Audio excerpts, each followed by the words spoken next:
आणि आता पाहूयात सविस्तर महामुंबई। गेल्या काही दिवसांपासून महाराष्ट्रामध्ये सुरू असलेल्या राजकीय सत्ता नाट्यात आता नवा अंक पाहायला मिळणार आहे। उद्या उपमुख्यमंत्री देवेंद्र फडणवीस हे मनसे प्रमुख राज ठाकरे यांच्या भेटीला जाणार आहेत। देवेंद्र फडणवीस सकाळी 11 वाजता दादर इथल्या राज ठाकरे यांच्या शिवतीर्थ या निवासस्थानी त्यांची भेट घेणार आहेत। आणि या संदर्भामध्ये तुषार रुपनवर आमचे प्रतिनिधी यावेळेला या संदर्भात अधिक माहिती देत आहेत। तुषार, उद्या होणाऱ्या या भेटीकडे सगळ्यांचं लक्ष आहे, कारण फडणवीस थेट आता राज ठाकरेंच्या भेटीला त्यांच्या निवासस्थानी जाणार आहेत। तुषार, विशाल, 2 दिवसांपूर्वी उपमुख्यमंत्री देवेंद्र फडणवीस हे मनसे प्रमुख राज ठाकरे यांच्या शिवतीर्थ या निवासस्थानी जाणार होते। मात्र पावसामुळे ही भेट रद्द झाल्याचं आपल्याला सांगण्यात आलं होतं। मात्र उद्या सकाळी 11 वाजता देवेंद्र फडणवीस हे राज ठाकरेंच्या भेटीसाठी जात आहेत। नेमकं या भेटीमध्ये दोघांमध्ये काय चर्चा होते हे पाहणं महत्त्वाचं ठरणार आहे। यापूर्वी मनसे प्रमुख राज ठाकरे यांच्या निवासस्थानी देवेंद्र फडणवीस आणि देवेंद्र फडणवीस यांच्या पत्नी अमृता फडणवीस हे दोघेही गेले होते। नवं निवासस्थान राज ठाकरेंनी जे शिवतीर्थ बांधलेलं आहे, राज ठाकरेंनी अनेकांना इन्व्हाइट केलं होतं, त्यापैकीच एक देवेंद्र फडणवीस आणि अमृता फडणवीस यांना देखील बोलवलं होतं। मात्र त्यानंतर अनेक राजकीय घडामोडी घडल्या, अनेक स्थित्यांतरं घडली आणि आता मध्यंतराच्या काळामध्ये राज्यामध्ये मोठी उलटापालट घडली आणि देवेंद्र फडणवीस उपमुख्यमंत्री झाले।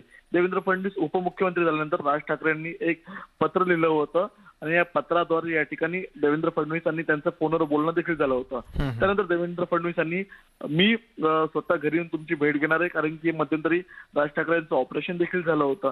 या सर्व गोष्टींची विचारपूस करण्यासाठी, अनेक गोष्टींवरती चर्चा करण्यासाठी देवेंद्र फडणवीस हे राज ठाकरेंची भेट घेणार आहेत। या भेटीमध्ये दोघांमध्ये नेमकी काय चर्चा होते हे पाहणं महत्त्वाचं ठरणार आहे आणि या दोघांच्या भेटीची उत्सुकता संपूर्ण महाराष्ट्रात देखील लागलेली आहे की नेमकी या दोघांच्या भेटीमध्ये चर्चा काय होते हे आपल्याला उद्याच पाहायला मिळणार आहे। नक्कीच धन्यवाद तुषार, आपण दिलेल्या सविस्तर माहितीसाठी। आता निश्चितच राज्यात सत्ता नाट्याचा नवा अंक रंगणार आहे आणि त्याचे साक्षीदार आपण न्यूज 18 लोकमतच्या माध्यमातून देखील प्रत्येक बातमीच्या माध्यमातून होणार आहोत।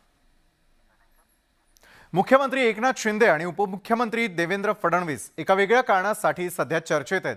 दोघांबद्दल चर्चा सुरू आहे ती फडणवीसांनी मुख्यमंत्र्यांना पत्रकार परिषदेत दिलेल्या चिठ्ठीची। मुख्यमंत्री बोलत असताना फडणवीसांनी खिशातून एक पेन काढला आणि एका कागदावर काहीतरी लिहिलं। मुख्यमंत्र्यांचं लक्ष नसताना फडणवीसांना कोपऱ्याने इशारा करत चिठ्ठी सरकवली खरी, मात्र या चिठ्ठीची गोष्ट संपूर्ण मीडियात रंगली आणि त्या चिठ्ठीत असलेल्या मायन्याची सुद्धा। शिवसेना असेल किंवा भाजपा असेल, शिवसेना ब गट म्हणायचं का शिंदे गट म्हणायचं ते देवालाच माहिती। तर त्याच्यामुळं अशा प्रकारच्या गोष्टी करू नये, कारण अलीकडे या मीडियाचे कॅमेरे इतके बारकाईनं नजर ठेवून असतात की त्यांच्या नजरेतनं काही झाकून राहत नाही, काही राहत नाही। त्याच्यामुळं हे आत्ता तर सुरुवात आहे, जर सुरुवातीलाच अजून पूर्ण मंत्रिमंडळ अस्तित्वात न येताच अशी जर ओढाओढी असेल आणि असंच चिठ्ठ्या देणं सुरू झालं तर पुढं काय होणार आहे हे महाराष्ट्रानं आता सगळं आता पाहावं। नवीन सरकारचा हा पहिला महिना आहे आणि शेवटी उपमुख्यमंत्री म्हणून जरी असले तरी देवेंद्र फडणवीस यांचा अनुभव 5 वर्षाचा आहे। साहजिकपणे काही गोष्टी अशा घडणं मला वाटतं, परंतु मुख्यमंत्री एकनाथजी शिंदे यांना मात्र मुख्यमंत्री आहोत आणि मी निर्णय घेतो हे काही काळामध्ये सिद्ध करावे लागेल। इंडियाच्या राष्ट्रपतीपदाच्या उमेदवार द्रौपदी मुर्मू म्हणजेच त्या मुंबई दौऱ्यावरती असताना देखील उद्धव ठाकरेंची भेट मुर्मूंनी टाळली का असा आता संशय व्यक्त केला जातोय, कारण भाजप नेत्यांशी मुर्मूंचा चांगला संवाद झाला। पाठिंबा देणाऱ्या ठाकरेंची भेट मात्र टाळली गेली। शिवसेना आता काय निर्णय घेणार, कारण एकीकडे राज्यात एकनाथ शिंदे गट बाहेर पडल्यानंतर ठाकरेंच्या शिवसेनेला भगदाड पडलेला आहे, मात्र दुसरीकडे एनडीएच्या उमेदवार द्रौपदी मुर्मू यांनाच शिवसेनेनं पाठिंबा दिला। आज द्रौपदी मुर्मू या मुंबईच्या दौऱ्यावरती आलेल्या असताना त्यांनी मुख्यमंत्री, उपमुख्यमंत्री आणि भाजप नेत्यांशी संवाद साधला, मात्र मुर्मू यांना अधिकृतपणे पाठिंबा देणाऱ्या शिवसेनेचे पक्षप्रमुख उद्धव ठाकरे यांची भेट मात्र टाळल्याचं दिसून आलं। त्यामुळे चर्चांना उधाण आलेलं आहे आणि आता शिवसेना काही वेगळा निर्णय घेणार की आपला पाठिंबा कायम ठेवणार हे देखील पाहावं लागणार आहे। कल्याणचे जिल्हा प्रमुख गोपाळ लांडगे यांनी आपल्या पदाचा त्याग करत शिंदे गटाची वाट धरली आहे। उल्हासनगरचे माजी नगरसेवक कलवंत सिंग आणि माजी नगरसेवक अरुण आशन यांनी देखील शिंदे यांना आपला पाठिंबा दर्शवलाय। कट्टर शिवसैनिक अशी ओळख असलेले गोपाळ लांडगे यांनीही मुख्यमंत्री शिंदे यांना पाठिंबा दिल्यानं कल्याण डोंबिवलीमधील शिंदे गटाची ताकद वाढली आहे। मुख्यमंत्री एकनाथजी शिंदे साहेब यांनी जी भूमिका घेतलेली आहे त्यांचं आम्ही समर्थन करतो।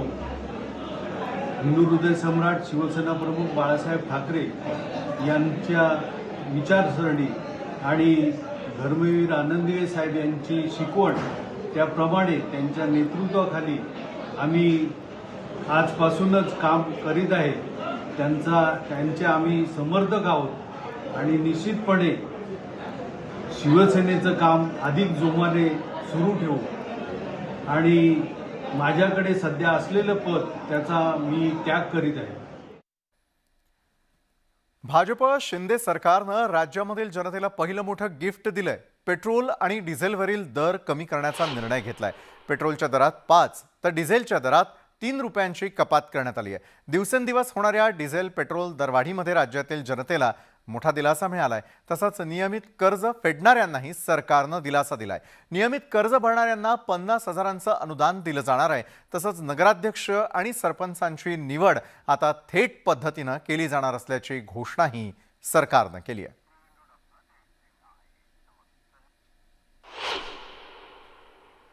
तर एका बाजूला जे आज 3 महत्त्वपूर्ण निर्णय घेण्यात आलेले आहेत त्यापैकी पहिला तो म्हणजे इंधन दर जे आहे ते कमी करण्यात आलेले आहेत। इंधन कपात करण्यात आली। जे नियमितपणे शेती संदर्भात घेतलेलं कर्ज फेडताय त्या शेतकऱ्यांनाही 50,000 रुपये जे आहेत ते आता कमी भरावे लागणार आहेत। तर दुसरीकडे सरपंच जनतेतून थेटपणे निवडला जाणार आहे। हे 3 लक्षवेधी निर्णय आज सरकारनं जाहीर केले। आपली सगळी आर्थिक परिस्थिती लक्षात घेऊन आपण एक एक निर्णय जनतेच्या हिताचा घेतला पाहिजे आणि म्हणून आज आम्ही पेट्रोल आणि पेट्रोलवर 5 रुपये आणि डिझेलवर 3 रुपये अशा प्रकारचं जे दर आहेत ते कमी करण्याचा निर्णय घेतलेला आहे। यामुळे जवळपास 6,000 कोटी रुपयाचा शासनाच्या तिजोरीवर भार पडेल। नगर परिषद नगरपंचायतीच्या ज्या नगराध्यक्षांच्या निवडणुका ज्या आहेत त्या 2018ला तो निर्णय घेतला होता, पण नंतर तो बदलला होता। तर त्या देखील थेट पद्धतीने घेण्याचा निर्णय देखील आज घेतलेला आहे। ग्रामपंचायतीचे देखील सरपंच जे आहेत थेट त्याच्यामध्ये त्यांची निवडणूक होईल आणि असे देखील महत्त्वाचे निर्णय जे थेट लोकांच्याशी निगडीत आहेत। बाजार समितीमध्ये देखील शेतकऱ्यांना थेट मतदानाचा जो अधिकार आहे तो देखील पुन्हा बहाल करण्याचा निर्णय घेतलेला आहे। मध्ये तो 2020ला आपण रद्द केला होता। नियमित कर्ज परतफेड करतात त्यांना जो काही शासनाने निर्णय घेतला आहे 50,000 रुपये इन्सेंटिव्ह देण्याचा, त्यामधून कोल्हापूर, सातारा, सांगली, पश्चिम महाराष्ट्रातले जे पूर परिस्थितीमध्ये ज्यांना शासनाच्या माध्यमातून आपण मदत केली होती 2018-19ला अतिवृष्टीमुळे शेतकऱ्यांचं झालेलं नुकसान भरपाई आपण दिली होती, त्यांना त्यामध्ये वगळण्यात आलं होतं। परंतु असं त्यांना वगळण्यात येऊ नये अशा प्रकारची विनंती केली होती। त्यामुळे त्यामध्ये तो देखील शासनाने निर्णय घेतलेला आहे आणि तो पुढच्या कॅबिनेटमध्ये आम्ही त्याच्यावर शिक्कामोर्तब करतोय। तर संपूर्ण दिवसभरात घडलेल्या इतरही महत्त्वाच्या बातम्यांचा आढावा महामुंबईच्या माध्यमातून एका छोट्याशा ब्रेक नंतर।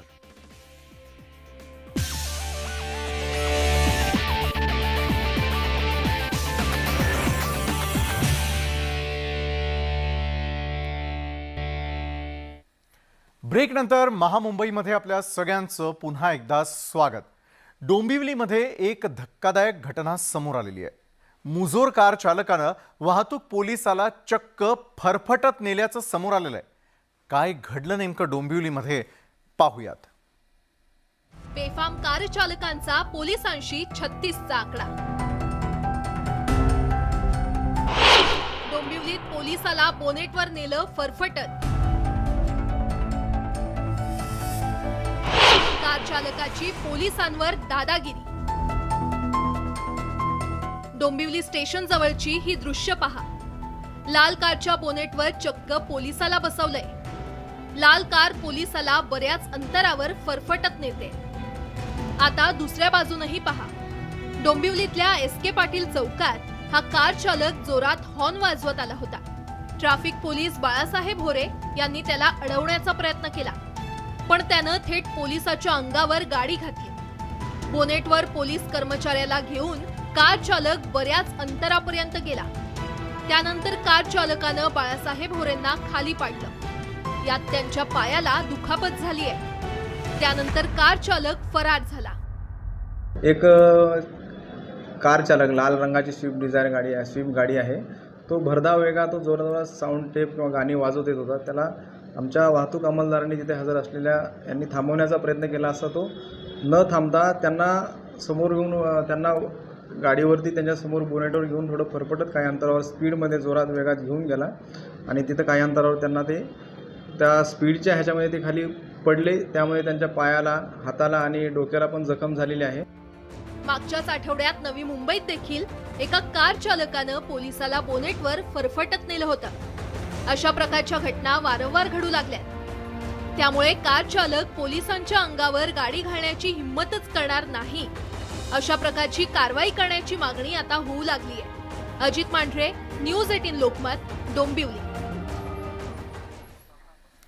केंद्र सरकारनं नॉन ब्रँडेड पॅकिंग वस्तूंवरती 5% GST लावण्याचा निर्णय घेतलेला आहे। दरम्यान निर्णयाविरोधात व्यापारी संघटना आक्रमक झालेल्या आहेत। येत्या 18 जुलैपासून हा निर्णय लागू होणार असल्यानं 16 तारखेला भारत बंद आंदोलन करण्याचा निर्णय भारत उद्योग व्यापार मंडळानं घेतलेला आहे। याबाबत महाराष्ट्रामधील ग्रोमा व्यापार संघटनेनं आज नवी मुंबईमध्ये बैठक घेत आंदोलनाला आपला पाठिंबा देण्याचा निर्णय घेतलाय। और कैबिनेट ने ये 5% जो असेंशियल कमोडिटीज़ पर जो मतलब अनाज पर नॉन ब्रांडेड आइटम पर GST लगाया है, उसका हम विरोध कर रहे हैं और हम 16 तारीख को बंद करने जा रहे हैं, जो भारत बंद रहेगा। दिल्ली के जो हमारी अपेक्स ऑर्गेनाइजेशन है, उन्होंने 16 तारीख का कॉल दिया है और उसका हम पालन करते हुए 16 तारीख को संपूर्ण बंद रहेगा। एक दिन का टोकन स्ट्राइक रहेगा। सिडकोच्या नाले सफाईचा दावा फोल ठरवणारी काही दृश्य न्यूज 18 लोकमतच्या हाती आलेली आहेत। नवघर या ठिकाणी गावात नद्यांचं पाणी शिरल्यानं घरामध्ये पाणी झाल्याचं दिसून आलेलं आहे। नदी नाल्यांची साफसफाई न झाल्यानं सगळं पाणी घरांमध्ये शिरलेलं आहे।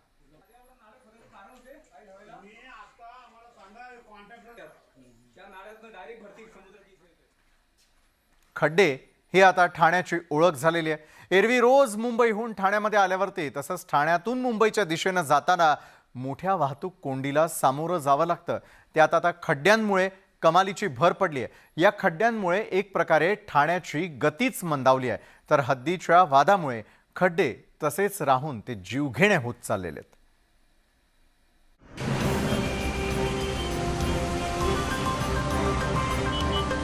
ठाणेकरांची गती मंदावली आहे। ठाणेकर स्लो झाले आहेत। होय, ठाणेकर अगदी धीम्या गतीनं प्रवास करतायत। आम्ही असं का म्हणतोय, तुम्हीच बघा।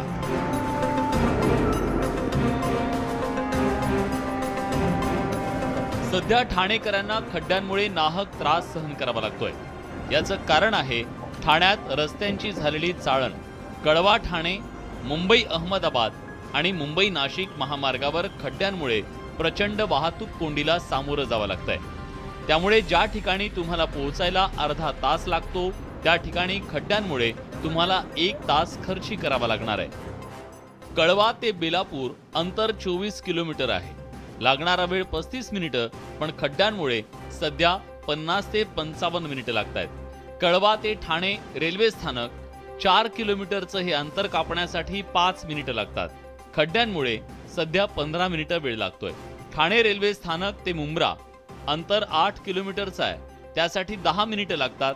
खड्ड्यांमुळे सध्या 20 ते 25 मिनिटं लागतायत। आनंदनगर टोल प्लाझा ते ठाण्याची हद्द संपेपर्यंत 16 किलोमीटरच्या प्रवासासाठी 30 ते 35 मिनिटं लागतात। खड्ड्यांमुळे या रस्त्यासाठी सध्या 1.5 ते 3 तास लागतात। कम से कम इसमें 2000 से ज़्यादा खड्डे हैं।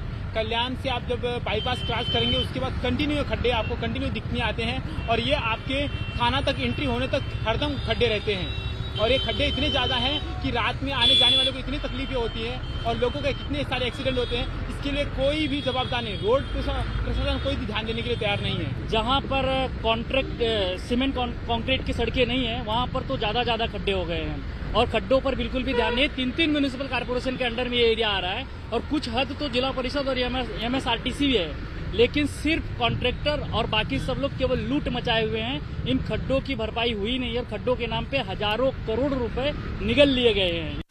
वाहतूक कोंडीमुळे वाहनधारकांना प्रचंड अडचणींना सामोरं जावं लागतंय। रस्त्या खड्ड्यात गेल्यानं वाहनं चालवायची कशी हा प्रश्न पडलाय। कामावर जाण्यासाठी घरातून 2 तास अगोदर निघावं लागतंय, त्यामुळे ठाणेकर चांगलेच संतापलेत। ठाण्यात महानगरपालिकेचे रस्ते, राज्य महामार्ग, राष्ट्रीय महामार्ग अशी 3 प्रकारचे रस्ते आहेत आणि सर्वात जास्त खड्डे याच रस्त्यांवर पडलेले आहेत। या रस्त्यांवर कुठे किती खड्डे पडलेले आहेत याची माहिती 3 विभागाचे अधिकारी एकमेकांना नेहमी देत असतात, पण ज्यावेळी खड्डे बुजवण्याची वेळ येते त्यावेळी मात्र एकमेकांकडे बोर्ड दाखवत हेच अधिकारी हात वर करतात आणि हद्दीचा वाद रंगवत या खड्ड्यांकडे दुर्लक्ष करतात। खड्ड्यांसंदर्भात ठाणे महापालिका, राज्य महामार्ग आणि राष्ट्रीय महामार्गाच्या अधिकाऱ्यांना संपर्क करण्याचा प्रयत्न केला। काही अधिकाऱ्यांनी बोलायला नकार दिला तर काहींनी संपर्क होऊ दिला नाही, कारण तुमच्या आमच्या वेळेची या लोकांना किंमतच नाहीये। त्यामुळे मंडळी, लोकप्रतिनिधी निवडून देताना विचार करा आणि मग मतदान करा। अजित मांढरे, न्यूज 18 लोकमत, ठाणे। तर संपूर्ण दिवसभरात घडलेल्या इतरही महत्त्वाच्या बातम्या आपण जाणून घेणार आहोत, मात्र तत्पूर्वी वेळ झाली एका छोट्याशा ब्रेकची। आम्ही लगेच परततोय।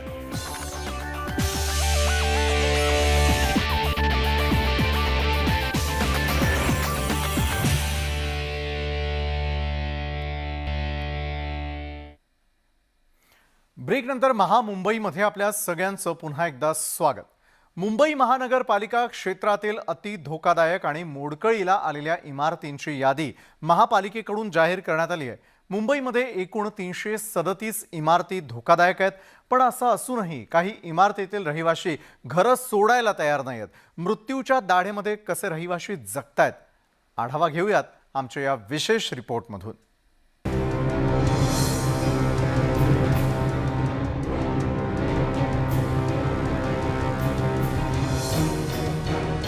पावसाळा सुरू झाला की इमारती कोसळण्याच्या घटना नेहमीच घडतात। त्यामुळे मुंबई महानगरपालिकेनं निवासी आणि अनिवासी जागांची तपासणी करून धोकादायक आणि अतिधोकादायक इमारतींची श्रेणी तयार केली आहे। मुंबई शहर विभागात 70 इमारती धोकादायक आहेत, तर मुंबई पश्चिम उपनगरात 163 इमारती धोकादायक म्हणून जाहीर करण्यात आली आहेत। पूर्व उपनगरात धोकादायक इमारतींची संख्या 104 इतकी आहे। सगळ्यात जास्त म्हणजे 49 धोकादायक इमारतींचा समावेश टी विभागात आहे, तर के पश्चिम विभागात 40 इमारती धोकादायक आहेत। एच पश्चिम मध्ये 30 इमारती धोकादायक म्हणून जाहीर करण्यात आले, तर के पूर्व विभागात 28 आणि एफ उत्तर विभागात 26 इमारती या धोकादायक आहेत। महानगरपालिकेनं धोकादायक इमारतींची यादी जाहीर केली आहे, मात्र पालिकेनं इथे राहणाऱ्या नागरिकांसाठी पर्यायी जागा अद्यापही उपलब्ध करून दिलेली नाही। त्यामुळे अनेक नागरिक याच इमारतींमध्ये जीव धोक्यात घालून राहतात।